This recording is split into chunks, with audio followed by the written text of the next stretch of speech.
Okay, everybody. Thought I'd come back here. Started the video, corned beef and cabbage. Wasn't boiling at the time of my first video. This is part two.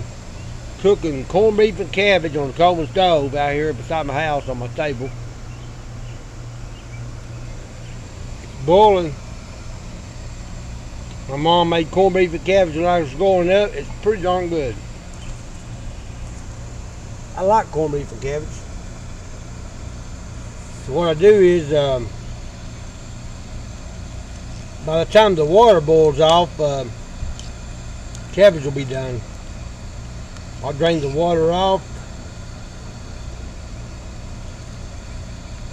Wait till the pot cools.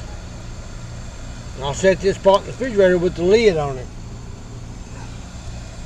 And this is Tuesday. Wednesday and Thursday I'll eat it. I've already got some food for tonight. Corned beef and cabbage on the coleman stove. Being outside the house, not out camping, but still not cooped up in the house.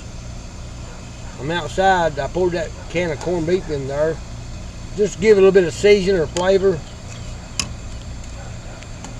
It's boiling pretty good on this coleman stove. I've had this coleman stove for 25 years, maybe 30, I don't know.